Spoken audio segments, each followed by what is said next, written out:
Je voudrais parler un peu d'économie.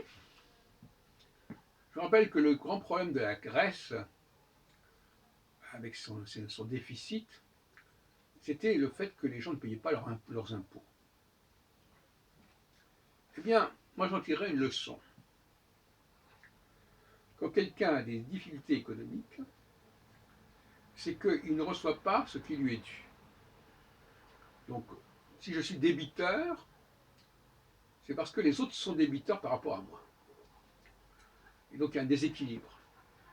Si je ne dois pas, si je ne verse pas à celui à qui je dois quelque chose, ce que je lui dois, cette personne-là va elle-même être en déficit, en découvert. Et ainsi de suite. Donc toute personne qui ne paye pas ses dettes génère, par un système de dominos, toute une série de déséquilibres. Alors c'est une loi, j'appellerais ça la loi du respect financier.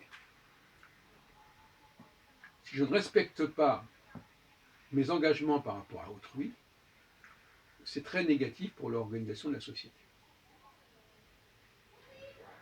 Et ce que je dois à autrui, c'est à la fois sur le plan purement juridique de ce que je m'étais engagé à devoir, mais c'est aussi ce que je dois moralement, ce que je dois parce que tout simplement ce dont je bénéficie aujourd'hui, je le dois à certaines personnes, a posteriori, pas a priori. C'est-à-dire, c'est un fait que ça m'a apporté quelque chose. Je ne pouvais pas le savoir au départ, mais je dois le dire, voilà, bon maintenant, ce qu'on m'a apporté, ça a été bénéfique. Et donc ça aussi, c'est une dette morale. Et je dois régler mes dettes morales d'un point de vue presque physico-chimique, parce que si je ne le fais pas, je crée du déséquilibre. Je crée de l'insécurité. Je crée de l'injustice.